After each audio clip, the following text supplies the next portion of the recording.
Salam semuanya, barengan sama gue Nino Kayam yang bakal nemenin kalian dalam episode terbaru Leaders on Leaders dengan topik digitalisasi industri musik di Indonesia. Pastinya gue hari ini gak sendirian, kali ini gue ditemani oleh para pegiat industri musik di Indonesia, di balik layar maupun yang berkontribusi juga di depan layar. Ada Kang Arman Maulana, ada Pak Yonatan Nugroho dari Trinity Optima Production, Halo. ada Mbak Riri Holid dari Belief, Halo. dan ada Ezra Mandira dari tadi. Dari tadi. Dari Hi-Fi. Dari Hi-Fi. Apa kabar semuanya? Baik. Baik, sehat. Kaku banget nih kayaknya. Gitu. Oke, sebelumnya tapi gue mau ngasih info dulu ya buat para penonton ya. Nah, berangkat dengan ngomongin soal pasar musik secara global ya, Asia itu ternyata menyumbang sebanyak 14% dari total pendapatan musik global. Di Indonesia sendiri berada di posisi ke-7 di pasar musik digital di Asia dengan potensi pendapatan hingga 21 juta US dollar di tahun 2015. Sebuah prestasi ya sebenarnya ya buat kita semuanya ya. Terus tiba-tiba nih datang pandemi COVID-19. Otomatis jadi pukulan yang keras banget untuk industri musik dunia, termasuk industri musik dalam negeri. Kita-kita ini sebagai pegiatnya juga pasti ngerasain banget efeknya. Salah satu contohnya mungkin banyak konser offline yang harus dibatalkan karena terjadinya pandemi. Tapi kondisi ini justru membuat potensi musik digital semakin terlihat. Berdasarkan penelitian Counterpoint, pendapatan musik digital naik sebesar 13% dibandingkan tahun 2019. Dan ini merupakan pertumbuhan yang sangat baik untuk musik digital, menegaskan kalau ya industri musik tetap bisa bertahan dan berkembang di tengah pandemi.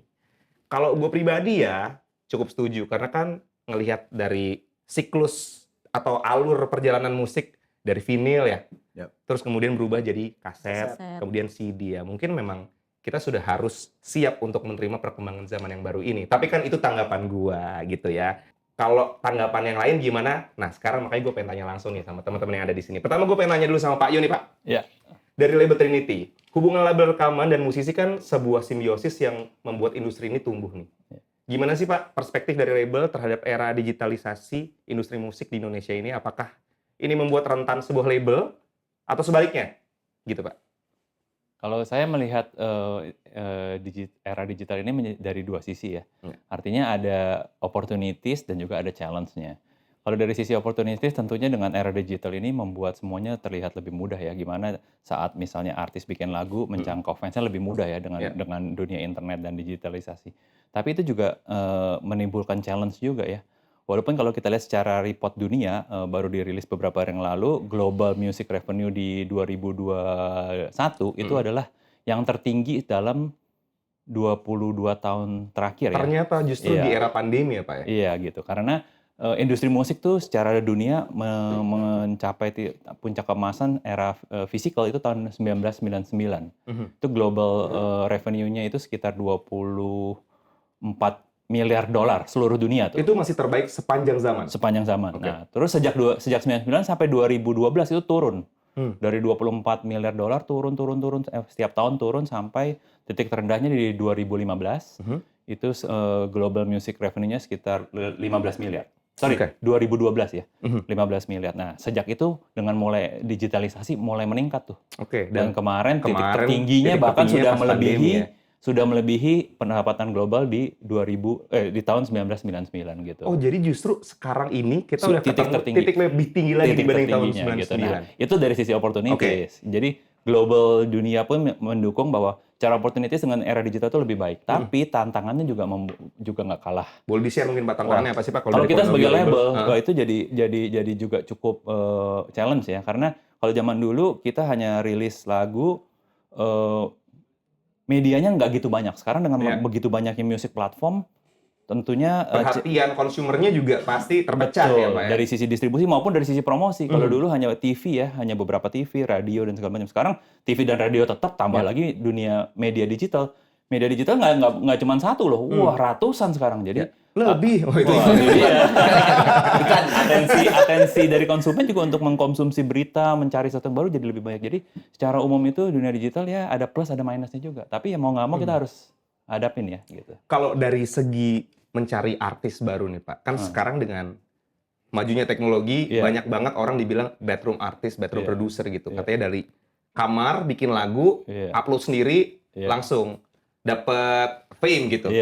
Nah, itu menjadi challenge tersendiri juga nggak sih Pak buat label meyakinkan para anak-anak muda ini nih baru bersiap untuk terjun ke industri untuk percaya lo sama gue aja. Iya, itu bukan challenge sih, tapi juga itu kalau saya ngeliatnya lebih banyak benefitnya karena kita jadi lebih mudah untuk melakukan talent scouting ya. Dan juga market testingnya juga lebih mudah. Sekarang yang kita lihat mereka pasti udah punya sosial media, mereka udah mencoba-coba bikin cover song, bikin aktivitas, kita bisa lihat engagement-nya, kita bisa lihat followernya. Jadi Udah kalau dari sisi itu, datanya semua iya ya. data driven. Jadi buat kalau dari sisi itu saya melihatnya itu sebuah keuntungan ya buat label dari selama era digital ini. Kalau boleh di-share Pak, dulu sebelum zaman teknologi canggih seperti sekarang, scoutingnya tuh caranya gimana sih Pak? Wah kalau zaman dulu orang kirim CD ya. Nggak, boleh tanya ke Kang Arman orang. Gimana Kang? Gue baru nggak. Ternyata gue dipanggil sini ya karena memang yang paling tua. Jadi mau bahas vinil atau batu nih? Sebelum vinil batu ya? Batu ini Flintstone. Oh, bukan Kalau dulu manual banget lah ya, pengalaman Iya, nggak tahu lah bikin demo, Datang ke festival. datang ke Iya, label iya. atau festival, talent scouting. Ya. Kalau Iya. sekarang semua udah online, semua udah sangat memudahkan kita lah gitu. Dan discovery artis juga banyak. Sebenarnya yang contoh paling fenomenal sebenarnya Justin Bieber ya di dunia. Itu kan bisa dibilang ditemukan lewat YouTube gitu kan. Bahkan ya. sebelum eranya seperti sekarang. Iya. Iya. Oke, itu dari Pak Yo. Sekarang kita beralih ke distributor digital. Ya. Mbak Riri Holid dari Believe Music. Sebagai distributor di bidang musik, gimana pandangan Mbak Riri mengenai digitalisasi di industri musik di Indonesia? Ini merupakan suatu terobosan dan kemajuan dalam industri musik kah? Udah pasti ya. Pasti. Nah, pertanyaannya Mbak Riri. Menurut Mbak Riri, label masih penting nggak sih? Penting dong. Gue di sini disuruhnya ngadu-ngaduin orang. Iya. Ngadu siapa sih? Tadi dulu di kehidupan nyata juga lu ngadu-ngaduin. Nggak, kalau Mbak Riri sendiri gimana pendapatnya tentang terobosan dan kemajuan di era digital ini untuk industri musik? Ya, sebenarnya kenapa ada digitalisasi sebenarnya juga kan ada demand karena juga ada perkembangan teknologi Iya. di mana di Indonesia masyarakat juga penggunaan gadget, penggunaan koneksi internet yang lebih cepat, akhirnya itu membuka akses di mana orang ingin lebih mudah mengakses musik yang mereka suka dari penyanyi yang mereka idolakan. Bahkan kalau mau mereka mencari siapa lagi nih musik yang baru, itu mereka pengen ada kemudahan cukup ada di genggaman tangan mereka. Karena ada demand itulah akhirnya muncul akses, ada opportunity di mana musisi bisa mendistribusikan lebih banyak lagi jalur untuk mereka bisa mendistribusikan musiknya. Itu kalau tadi bahas keuntungan dan kekurangan ya itu keuntungannya. Jadi mungkin kalau dulu bahkan waktu sebelum saya di Believe ya masih jadi manajer mungkin kita masih jualannya fisik CD di mana kita toko CD mungkin tidak sebanyak toko digital streaming yang bisa digapai di handphone. Akhirnya ya sekarang musisi jadi punya kesempatan lebih untuk mendistribusikan musiknya. Dan itu akhirnya bisa membuka peluang lebih banyak lagi untuk mencari pendengar yang baru ataupun memanjakan audiens yang memang sudah loyal. Tantangannya banyak tentu seperti yang tadi Pak Setiap hal pasti ada Yo bilang. tantangannya lah ya. Betul. Tantangannya mungkin salah satunya adalah sekarang keuntungan digitalisasi kita juga akhirnya bisa mengakses data bagi musisi ataupun pihak label di balik layarnya. Di saat semua orang bisa memiliki data itu, akhirnya tantangannya adalah gimana bisa mengoptimalkannya. Karena semuanya akhirnya sekarang sudah serentak bisa mendapatkan data, transparan, dan tantangannya akhirnya seberapa besar musisi ataupun pihak label bisa mengoptimalkan data itu untuk akhirnya bisa mengembangkan musiknya mereka, mengembangkan pasarnya mereka. Itu sih salah satunya. Oke, berarti kan keadaannya ini ada dua cara nih untuk bisa menghadirkan musik kita ke platform nih saat ini gitu. Bisa melalui label, bisa melalui distributor digital. Tapi apakah distributor digital dan label pun juga bersimbiosis bersama-sama untuk menghadirkan musik-musik itu ke platform-platform digital, Pak Yo dan Mbak Riri? Tentunya ya, kan nggak semua label punya direct access kepada DSP ya. Tentunya kita bekerja sama dengan digital distributor seperti Believe salah satunya. Para label bisa bekerja sama untuk kembali mendistribusikan dan mempromosikan serta memarketingkan produk-produk dari artisnya. Jadi sebuah kerjasama yang tak terelakkan sih kalau menurut saya. Tak terelakkan ya. Oke, DSP ini teman-teman adalah singkatan dari Digital Streaming Platform buat yang mungkin belum tahu ya. Jadi kalau di luar sana ada yang punya pikiran, wah, ini label sama distributor digital nih pasti adu-aduan. Enggak, ternyata mereka bekerja sama juga. Oke, kita sekarang beralih ke musisi. Mau yang muda dulu apa yang nggak muda lagi? Yang muda dulu ya, Kang ya? Iya. Kan pembahasan ngopi nih. Dari musisi sendiri nih, Kak Ezra ya. apakah di era digital ini akan membuat persaingan semakin ketat antara musisi? Karena kan sekarang bisa dibilang dengan hadirnya platform digital, tiap orang bisa berkarya, cover lagu, upload, promo sendiri, semuanya tiba-tiba bisa viral gitu, Zra. Kalau menurut gue persaingan sih ya pasti akan ada ya, dari dulu sampai sekarang pun juga ada. Kalau misalkan ngelihat dari sisi itunya, ya kita malah apa ya, lebih mikirnya, kalau dari gue pribadi untuk saat ini lebih mikirnya karena ada teknologi yang ada sekarang, digital era, kita malah bisa nemuin banyak opportunity yang lebih banyak lagi gitu, instead of mikirin si A kayak gini, si B kayak gini, si C kayak gini, gue ntar compete-nya kayak gimana nih. Daripada kayak gitu ya kita justru ngelihat itu sebagai opportunity. Oh, si ada A, B, C, gue diferensiasinya kayak gimana ya untuk bikin karya supaya nggak terlalu mikirin persaingan itu kayak wah jadi bulan-bulanan gitu. Lo kan termasuk musisi yang hadir di era peralihan ya. Lo sempat juga menyicipi nih bikin album fisik. Bikin album fisik, kita sodorin demo dulu ke label, pernah. Yang nemuin kan aku dulu. Itu dia. Nah, terus habis itu lo sekarang juga hadir di era yang udah serba digital gitu, Zra. Menurut lo plus minusnya antara yang kemarin sama yang sekarang apa? Plus minusnya kalau dari digitalisasi pun sekarang untuk akses ke fans itu pasti akan lebih mudah ya, maksudnya dibanding mungkin sebelumnya. Tapi pun dari Hi-Fi 2012 ngeluarin album sampai sekarang pun ya kita tetap harus apa ya istilahnya, dengan adanya digitalisasi ini kita bisa nge-reach fans, kita bisa melakukan apa yang kita coba pikirkan gitu dari kepala. Oh ternyata bisa langsung sampai ke fans juga, maksudnya bisa direct juga gitu kan. Oke. Nah, ada juga yang bilang gini, Zra. Semenjak era digital berlangsung, katanya musisi lebih milih bikin single dibanding bikin album. Kalau dulu kan kita emang harus bikin album, karena kan yang dicetak adalah CD ya. Lu butuh beberapa lagu untuk dijadikan satu, lalu diedarkan. Nah, kalau sekarang kan enggak, satu lagu diedarkan, satu lagu diedarkan. Lu sebenarnya tipe musisi yang lebih nyaman dengan membuat album atau bikin single-single aja? Kalau dari gue pribadi, menurut gue bikin album itu sebetulnya jadi satu apa ya, achievement. Kayak hasilnya tuh kayak ini tanda lo, misalkan di tahun ini lo bikin lagu kayak gini-gini, ini akan jadi portfolio lo di tahun ini. Oh tahun 2022 gue bikin lagu kayak gini nih. Mungkin tahun back then ke 2012 kayak gue dengerin lagi nih kayak lagu-lagu gue tahun 2012 tuh kayak gimana. Gue sih nggak ngelihat si album atau single ini nggak jadi masalah ya. Tapi kalau album tuh kayak pride-nya lebih lebih ada. Album ya. Album. Nah, kita coba sekarang tanya sama yang senior ya. Ya. Yang dulu tuh terus gitu ya. Mohon izin. Mohon izin Kang Arman. Mau nanya nih, Album Kang foto Arman. juga ada. Kang Arman ini adalah salah satu living legend ya bisa dibilang ya. Karena Mundur kali ya. dari zaman dulu sampai digital tetap eksis, Kang. Nah, pertanyaannya yang pertama, gimana caranya? Kok bisa sampai sekarang masih eksis gitu, Kang? Lu harusnya nyanyiin sebagai penyanyi. Yang pertama. Oke dong, karena ini kayaknya tayangnya di bulan Ramadan ya. Gimana caranya? Iya, Kang. Apa ya? Gue juga bingung. Yang paling penting sih adalah bahwa lu melihat pekerjaan lu itu ya setotal mungkin. Gitu. Kalau lu misalnya melihat pekerjaan kita adalah cuman oke, gue main musik, terus juga wah asik banyak fans, terus gue privilege-nya jadi terkenal bla bla dan sebagainya, ya salah kalau menurut gue gitu. Ya harus total, karena total tuh maksudnya gini, ketika kita melakukan karya satu, nah pada saat rilis karya yang satu ini, kalau zaman dulu album yang lu bilang tadi, kita pada saat rilis tuh kita lagi tour nih ceritanya, harus udah mikir untuk album berikutnya konsepnya apa gitu.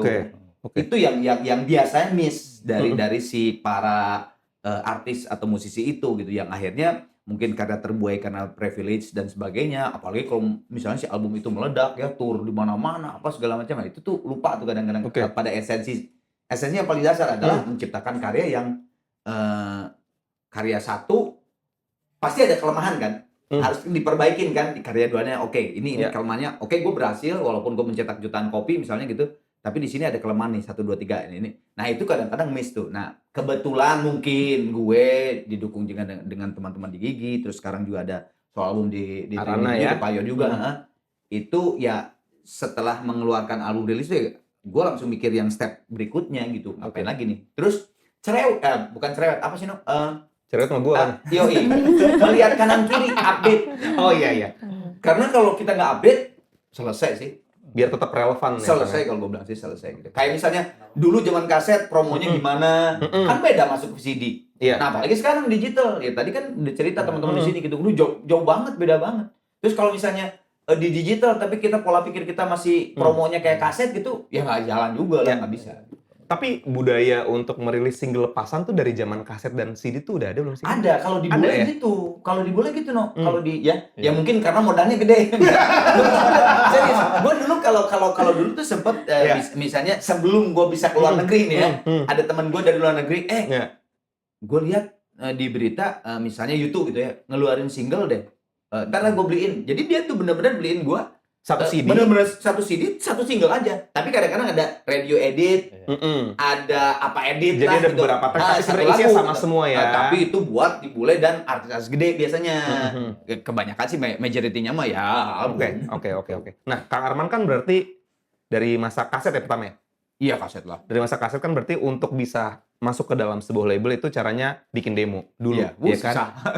Bikin demo, dikirim ke label, Betul. nunggu dikontak balik. Ngutang dulu. Iya dong. Padahal tadi yang itu nggak mau gue bahas kan? harus. Coba, berapa utangnya dulu Kang untuk Gini. Gini deh, nggak usah utangnya. Biaya untuk bikin demo pada masanya Kang Arman dulu. Mahal tanya Pak Yuk.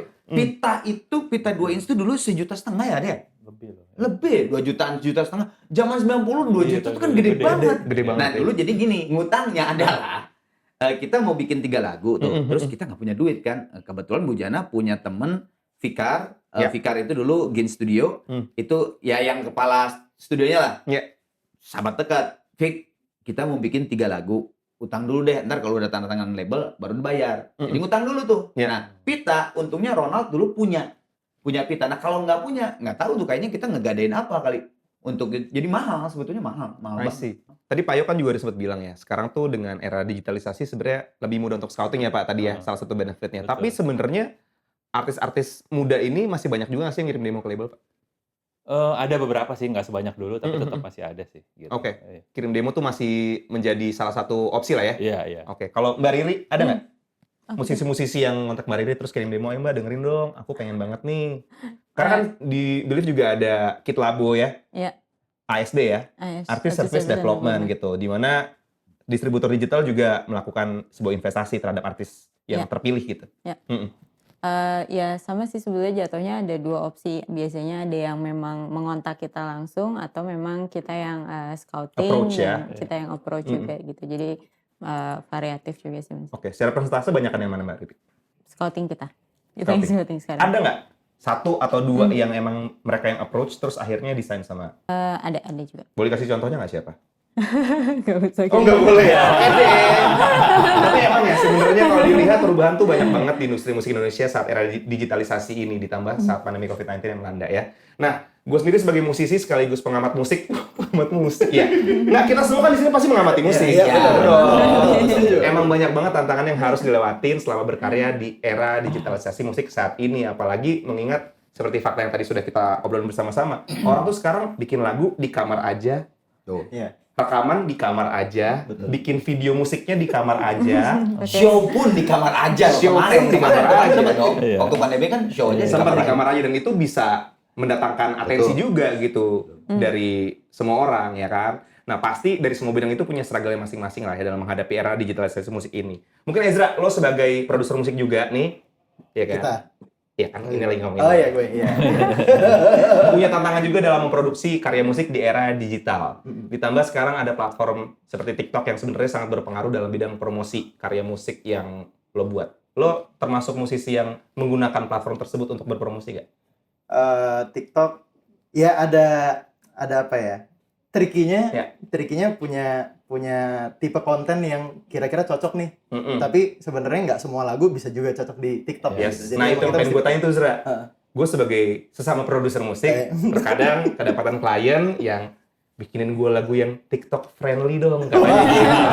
Nah TikTok friendly ini sebenarnya seperti apa? Karena kan Lu lagu bikinnya yang sambil joget.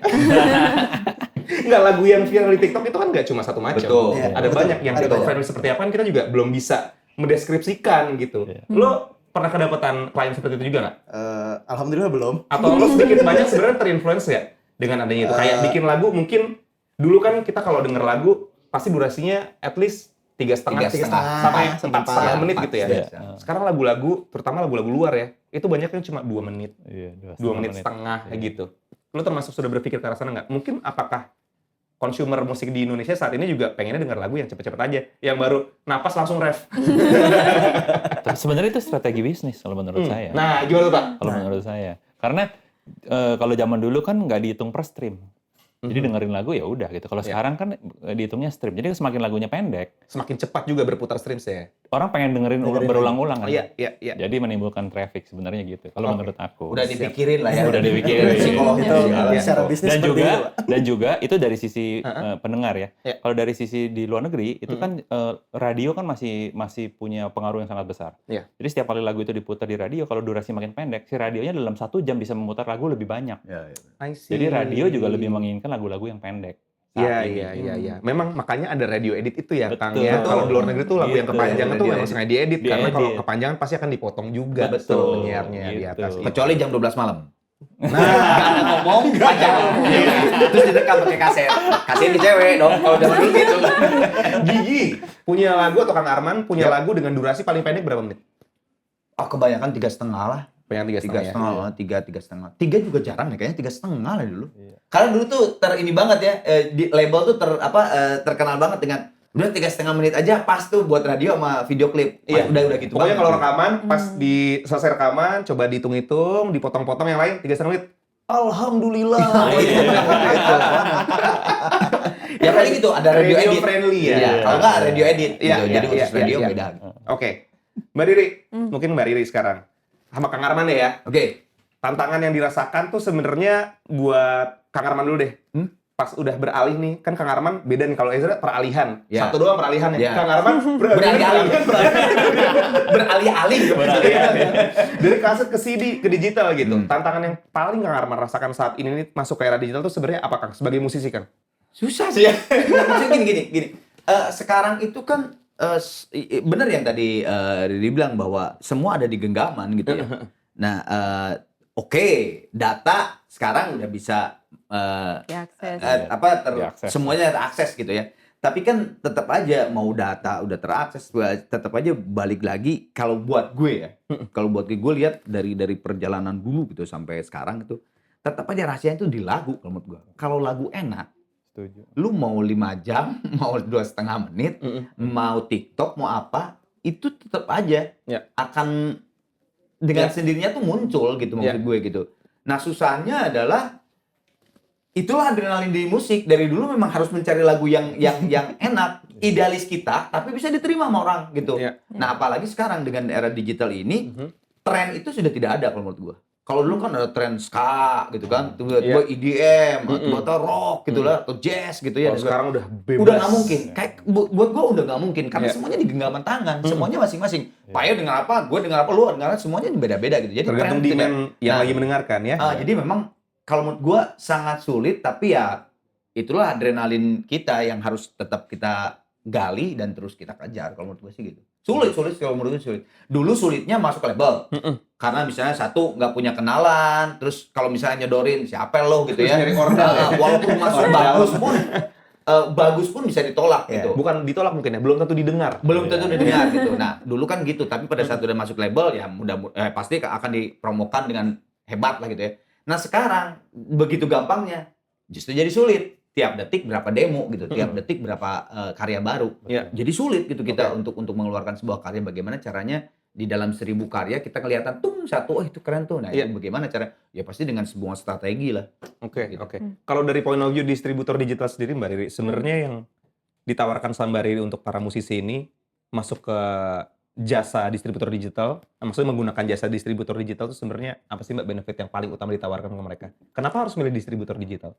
Ya, pertama pasti dari tadi opsi distribusinya di mana sebenarnya kan di dunia ini banyak banget ratusan DSP ya.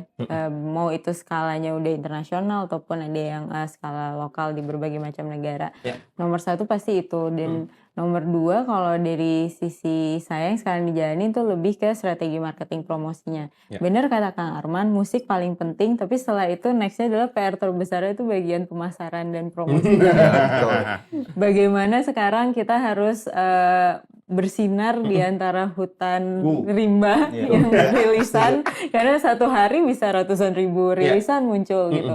Nah itu tadi tentang mengolah data, dan akhirnya kita harus bisa menemukan personalisasi strategi marketing promosi yang akhirnya bisa tepat sasaran ke audiens yang memang mau dituju. Ya. Karena medium promosi saat ini banyak banget seperti yang kayak Payo bilang, mau ada TikTok, Instagram, sekarang ada Reels, ada Short, ada Story, ada Feed dan lain-lain. Tinggal kalau dijalanin semua, saya yakin musisi pasti kewalahan. Jadi bagaimana personalisasi strategi marketing promosi untuk akhirnya fokus ke medium yang bakal efektif untuk mempromosikan musiknya, dan akhirnya kita bisa mempunyai personalisasi marketing promosi yang semoga bisa membuat musisinya jadi bersinar di antara ribuan dan ratusan Yang ribu lain, rilisan ya. lainnya. Oke, Pak Yo, kan dulu tuh bukan sempet sih, mungkin emang pada masanya keberhasilan musisi itu diukur lewat pencapaian mereka, kayak platinum album, gold album, silver album, yang mana kalau platinum tuh berapa ya dulu ya berarti penjualannya? 1 juta kopi gitu ya? Iya. Iya, 1 juta. 1 juta kopi gitu ya, terus yang gold berapa ratus ribu kopi gitu. Nah kalau sekarang tuh sebenarnya masih ada pengukuran seperti itu nggak sih? Kalau kita lihat di US masih ya, Masih dihitung ya? dari streams-nya terus di equivalent dengan berapa. Cuma kalau di Indonesia memang masih agak jadi bingung, masih ngeblur Oke, juga kalau di sih luar negeri gitu. tuh sebenarnya platinum tuh harus meraih berapa juta streams, Pak Yo? Kayaknya ekuivalen dengan beberapa juta ya gitu. Saya juga kurang tahu pasti sih, tapi Oke. mereka ada formulasinya sih gitu.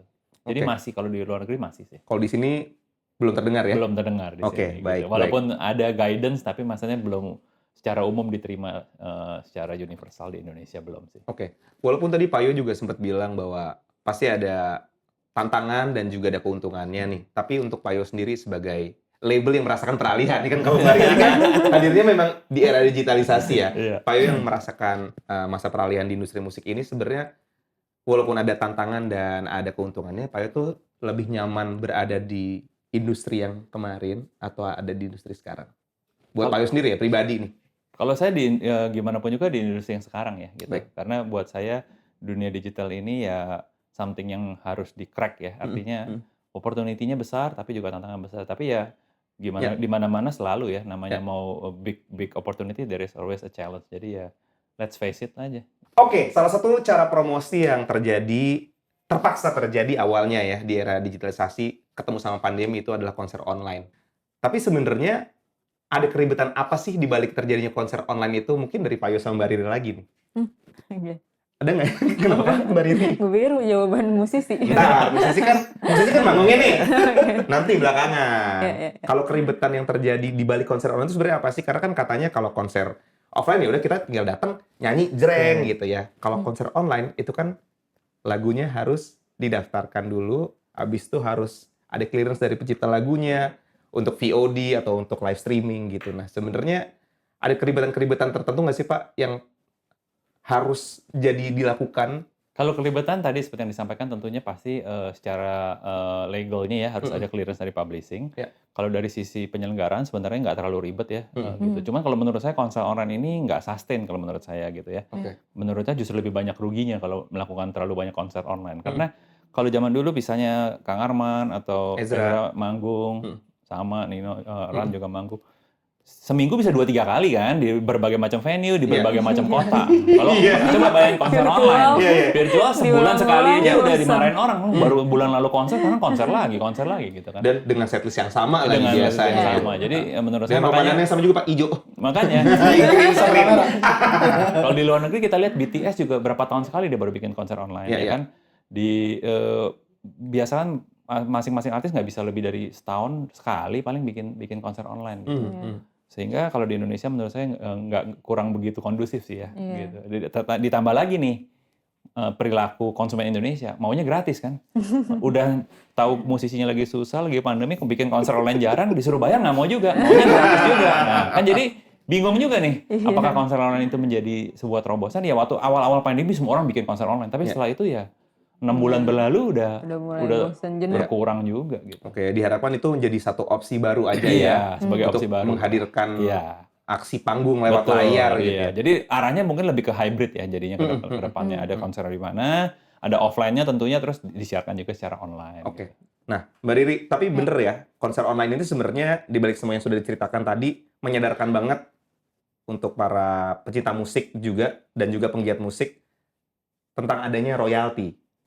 Iya pasti, karena kayaknya itu sebenarnya berjalan beriringan dengan, industri digitalisasinya juga berkembang, akhirnya mulai merasakan impact-nya ada revenue dari, digitalisasi ini ya tentu akhirnya jadinya akan lebih mulai concern tentang revenue berapa yang bisa didapatkan, potensinya seberapa besar sih sebetulnya dari digitalisasi. Nah, dari pelaku nih sekarang, nih para pelaku nih. Pelaku zaman now dan zaman, apa dia? Zaman now juga. Disebutnya dulu tahun 90 ya. Now 3 ya, dulu kombinasi ya. Kalau dari pelakunya sendiri sebenarnya ada nggak keribetannya untuk menghadapi konser online? Karena kalau Ezra gue tahu nih, kita sempat teleponan panjang waktu itu. Ezra Ya, Ezra aja dulu. Oh, yaudah Ezra dulu deh. Ya keribetannya pastinya masalah legal ini juga, clearance juga itu sih mengenai pencipta kan. Karena untuk manggung ya kita mesti ada persetujuan dulu nih dari pencipta lagunya nih, oke apa enggak nih kalau misalkan ternyata ada sekian. Sebenarnya bukan oke atau enggak Iya, buat dibawain, tapi oke apa enggak budgetnya Ezra? Tapi kalau misalkan nggak oke, gue nggak manggung juga jadi ya kan, jadi ribet gitu. Iya. Paling ke situ. Oke, dan beberapa kali kita sempat teleponan karena emang penyelenggaranya merasa keberatan ya dengan angka yang sudah disebutkan gitu. Tapi kan itu biasanya keluar dari publishing company. Benar. Dan kalau dibicarakan sih sebenarnya Ya balik lagi ke sangat bisa dipermudah gitu. Iya. Kalau Kang Arman? Sama, sebetulnya sama. Sama banget lah masalahnya seperti itu. Tapi ya kalau misalnya kita berbicara gigi ya. Nah, kalau Alana tuh susah tuh. Karena kan pencipta komposernya kan beda-beda kan. Iya. Kalau Berarti Gigi kan sendiri ya. Ya, kalau Gigi kan sendiri tuh, bener-bener nyiptain kita, produser juga kita gitu kan. Ya kecuali mungkin publish gitu ya, publisher. Cuman sebetulnya kan kita juga punya satu kekuatan. Kalau kayak misalnya Gigi gitu ya, punya satu kekuatan pada saat kita diundang ke salah satu acara terus berbicara masalah publish gitu ya. Itu kan sebenarnya kita bisa masalah apa namanya, bayarannya gitu ya, bayaran itu kan teknis kan bisa bargain kita dengan si ini kan gue yang main kok gini-gini dan sebagainya. Itu sangat bisa sekali. Cuman yang kalau yang rada ribet biasanya yang gue yang Arana Project tuh, Arana Project itu emang karena penciptanya kan beda-beda gitu kan. Tapi permasalahannya sama sih kalau menurut gue, sama banget kok gitu. Oke. Nah, ini sedikit pengen ngasih pemahaman juga sama penonton yang mungkin sedang menyaksikan gitu tentang adanya royalti di musik ini. Tapi jangan gue deh, orang ada Payo sama Mbak Riri kayaknya lu bisa jelasin ya. Ntar gue salah lagi. Jadi kalau royalti di musik itu sebenarnya apa aja sih, Pak? Kalau royalti ada beberapa jenis. Satu royalti untuk artis tentunya Yes. ya, yaitu yang membawakan. Kedua ada royalti mechanical untuk pencipta lagu.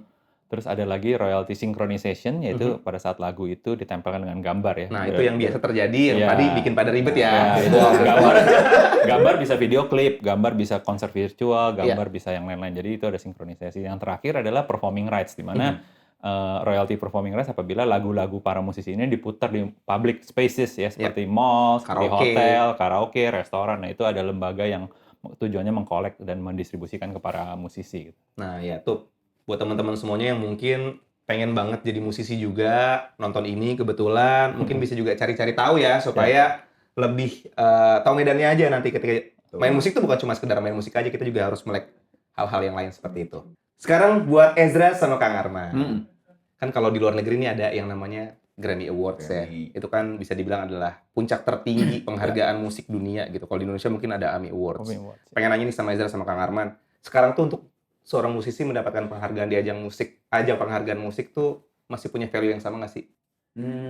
Mungkin Kang Arman dulu deh. Belum bilang ada kata-kata dulunya Kang Arman nggak sopan. Enggak kan merasakan kok. Value-nya sama enggak? Value-nya sama enggak? Kalau menurut gua bisa dikatakan masih lumayan juga sama lah ya. Kayak gini misalnya. Kalau dulu emang bener ya, pada saat kita mendapatkan penghargaan AMI Award gitu ya, atau apapun award yang ada di Indonesia dulu kan banyak tuh ya. Ada juga misalnya dulu sebuah sampo pernah bikin award dan lumayan gede juga, terus sebuah apa, itu emang pengaruh pada saat misalnya Habis menang gitu ya? album gua menang gitu ya, itu job tuh pasti banyak. Job pasti banyak, ke TV juga banyak, diwawancara juga banyak gitu. Nah, tapi kemarin pada saat udah era digital, pas saya ngeluarin the first single solo project, Hanya Engkau Yang Bisa, ternyata gue dapet di AMI sebagai Urban kalau nggak salah ya. Oh iya, lagu lu ya? Iya, Lupa. lagu lu. Nah itu aku nunggu banget tuh barusan. Ya kepikir gue lele sama Irman doang. Nah itu pengaruh juga no. Pada saat gue dapet AMI itu emang pengaruh ke job juga, ke gue diundang ke sana kemarin dan sebagainya, diwawancara dan sebagainya. Pengaruh. Cuman memang balik lagi ke yang tadi. Kalau dulu tuh kan memang terkonsentrasi lah istilahnya. Karena masih fisik ya, zaman fisik ya. Terkonsentrasi bener-bener deh gitu. AMI Award nih semuanya orang tertuju. Nah kalau sekarang tuh kan emang platformnya tuh banyak banget. Jadi pada saat ada penghargaan juga untuk si artisnya ada, tapi untuk yang wide gitu rada nggak kerasa. Oke. Kalau branding dulu. Sedikit banyak sebenarnya impact-nya sama, value-nya ketika dapat awards gitu kan. Ya namanya dapat penghargaan, kita achievement buat kita juga. Nah, itu dilihat sama orang mungkin bisa manggung lebih banyak atau paling nggak dilihat sama media juga segala macam gitu. Tapi mungkin kalau misalkan dari aku pribadi, ya sekarang jadi fokusnya lebih ke ya udah kita bikin karya yang bagus aja. Kalau misalkan dapat penghargaan alhamdulillah, kalau misalkan nggak pun juga ya nggak apa-apa, kita tetap kejar apa yang dari yang kita bikin gitu. Maksudnya kita lihat opportunity lain instead of ngajar oke nih harus dapat awards gitu. Kalau Mbak Riri, setiap ada salah satu artis yang mungkin ada di bawah naungan Believe mendapatkan sebuah award tuh ada impact langsung nggak ke streams? Kalau dibaca datanya mungkin ya, tapi jangka waktunya pada saat memang berita itu lagi hot ya, lagi lagi naik-naiknya gitu. Oke. Karena itu akhirnya mempengaruhi publisitasnya.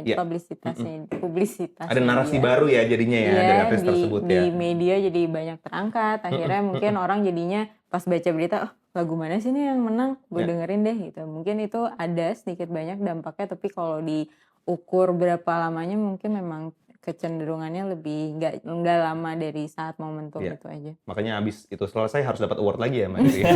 Kita cari aja award. Bikin award sendiri ya. Bikin award sendiri. Rutin. Kalau dari Trinity juga gitu ya Pak ya, pandangannya sama ya. Ada, Kalau misalnya sama, abis dapat award pasti akan ada impact-nya. Ada impact, cuman mungkin waktunya pendek dan nggak sesignifikan dulu ya gitu. Kalau dulu gimana tuh Pak? Jadi penasaran. Wah, kalau dulu, signifikan waktu zaman AMI Award dan masih fisik itu, kalau misalnya abis AMI dikeluarin kompilasi pemenang AMI Awards, ratusan ribu CD. Jadi kalau abis ada AMI Awards ada kompilasinya juga. Iya, ya? the winners gitu. gitu. Wah, Oke. itu laku gitu. Sama ke ininya nyok, ke off air banyak banget no. Dan, Asli bener. dan masing-masing albumnya juga keangkat individual album dari artis itu gitu. Oke. Album yang sebelum-sebelumnya tuh ke bawah juga tuh. Iya. Kesimpulannya sih, tapi pastinya untuk artis zaman sekarang, walaupun udah beralih nih zamannya, dapat award pasti akan punya impact yang baik lah ya. Iya. Kesimpulannya gitu ya, ketika mendapatkan penghargaan musik dari ajang bergengsi pasti merupakan prestasi tersendiri juga. Betul. Karena itu berarti karya kita mendapatkan recognition dan disukai oleh penikmat musik. Pas banget juga nih, tanggal 4 April bakal ada penayangan Grammy Awards di www.cxomedia.id. Tahu aja ulang tahun gue. Iya, lo bisa banget dipasnasin. Jadi buat lo yang lagi nonton nih, jangan lupa untuk pasang alarm untuk nonton Grammy Awards di website CXO Media. Bener-bener seru banget pembahasan kita dari tadi. Emang nggak bisa dipungkiri kalau era digitalisasi di industri musik Indonesia saat ini membawa banyak banget perubahan dan penyesuaian bagi para pegiat musik tanah air. Nah, untuk mencairkan suasana lebih cair lagi nih, kita pengen ngajak teman-teman yang ada di sini buat main games. Oke. Oke. Kita petak umpet ya. Ayo. Kecil nih gue. Gamesnya adalah games true or false. Cara mainnya juga gampang banget. Kalian cukup jawab true kalau kalian setuju dengan pertanyaan yang akan gua kasih tahu nanti, dan jawab false kalau kalian nggak setuju ya. Langsung aja kita mulai. Siap-siap ya, dengarkan baik-baik. Ya. Family 100 nggak ada. True or false? Proses pembuatan lagu hingga jadi karya pada akhirnya mengikuti kemauan pasar. False. False ya. False. Oke. False. Wah. Menurut gua not entirely true, not entirely false. Bisa jadi. Bisa. Oh iya, kalau di game yang itu bisa jadi. Enggak, karena kan tadi kan Karman juga sempat bilang ya, kita harus update terus. Harus melihat yang ada di sekitar supaya bisa tetap relevan. Bukan berarti kita ngelihat pasar sedang apa kita harus kayak gitu juga. Tapi pasti sedikit banyak ada bibit-bibit yang kita masukkan juga ke karya baru kita. Supaya, mungkin sekarang pendengar musik di Indonesia tuh cara menerima musiknya seperti ini. Bukan berarti kayak misalnya lagi EDM banget, terus tiba-tiba bikin lagu EDM gitu. Iya. Enggak juga, tapi mungkin ada sentuhan-sentuhan kayak pakai suara synthesizers gitu atau bener nggak? Kang? Boleh lah. Produser ya? Bisa jadi ya, bisa jadi ya. Oke. Pertanyaan kedua ya. True or false, lirik lagu lebih sering terinspirasi dari pengalaman pribadi? True. Oke, sebelum yang lain jawab, sebutin dong Zra lagunya Hi-Fi mana yang pengalaman pribadi lu? Bahagia. Lu pilihnya yang happy-happy, biar lebih dalam ya. Kalau yang sedih-sedih rata-rata ini pengalaman teman soalnya. Oke. Udah. Ya satu Oke. aja kan. Iya.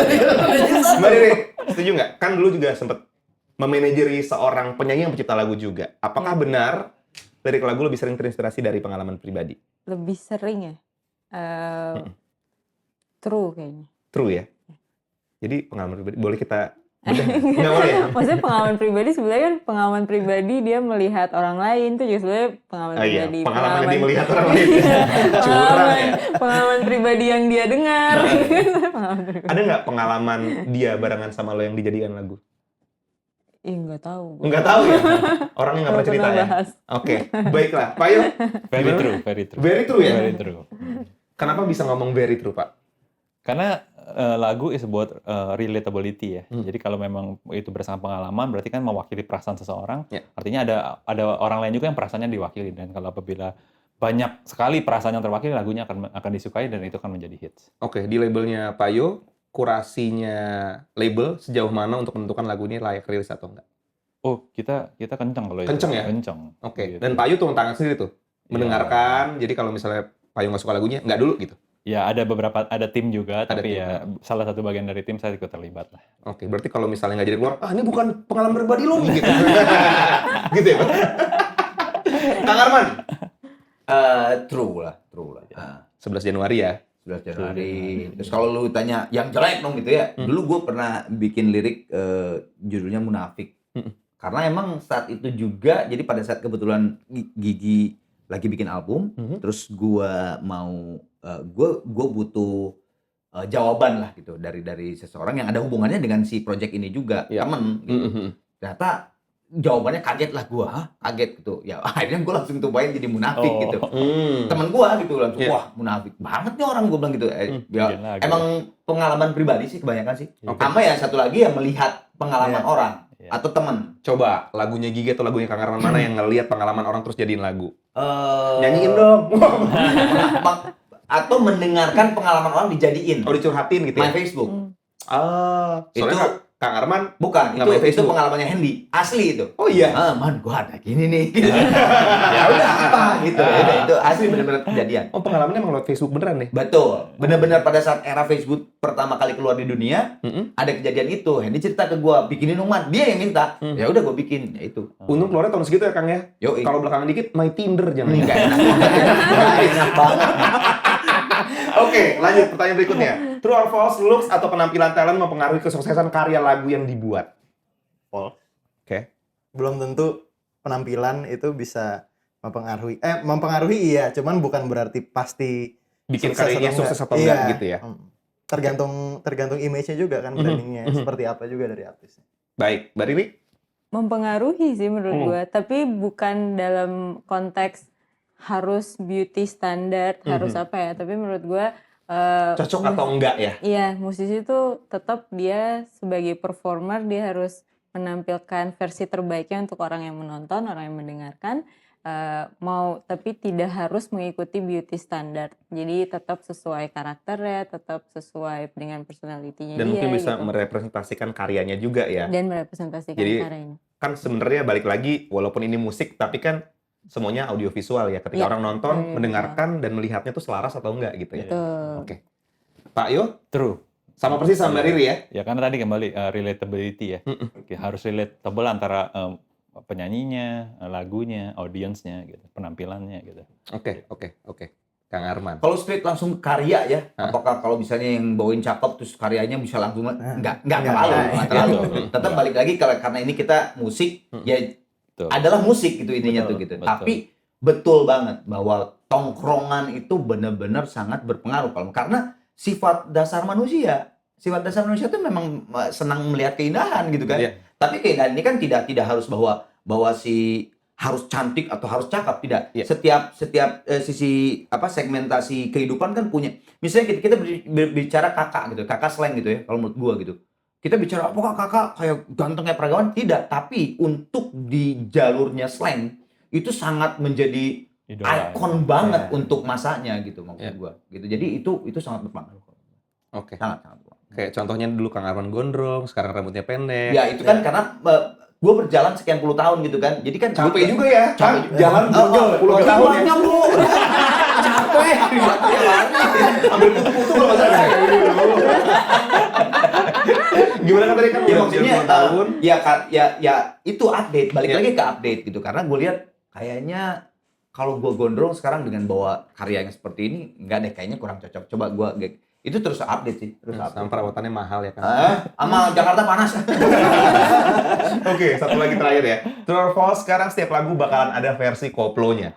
Bisa jadi. Bisa jadi. Gue juga sama Bisa jadi. Bisa jadi ya. Karena kan Bisa tidak jadi. bisa dibendung ya. Itu kan Iya. orang gitu. Tiba-tiba lagu Kalau apa? menurut gue itu tolak ukur kesuksesan sebuah lagu diterima di Betul. masyarakat. Ya, saat ini ya, saat ini. Ya benar. Benar. Jadi kalau Kalau udah ada versi koplonya, Wah, berarti lagunya jalan. sama kayak, oh lagu lo udah ada di Indomaret tuh, wah sukses! Gitu ya.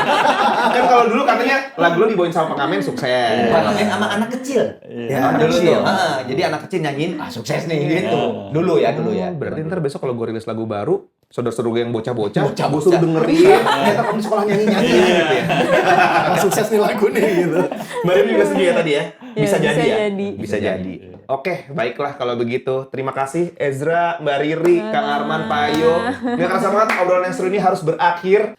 Sebagai seorang musisi, anjay.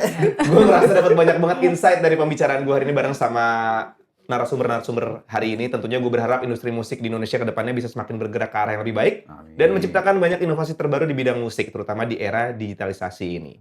Gue juga pengen sekali lagi say thanks buat teman-teman yang sudah nyempetin hadir ke Leaders on Leaders kali ini. Ada Pak Ayo, ada Mbak Riri, ada Kang Arman Maulana, dan juga Ezra. Semoga sukses ke depannya, lancar-lancar Amin, semuanya. Dan amin. moga-moga kita selalu rukun untuk bisa memajukan industri musik bersama-sama. Dan untuk kalian juga, terima kasih yang nonton. Semoga tayangan ini bermanfaat dan jangan lupa saksikan episode selanjutnya dari Leaders on Leaders. Bisa diakses di www.cxomedia.id.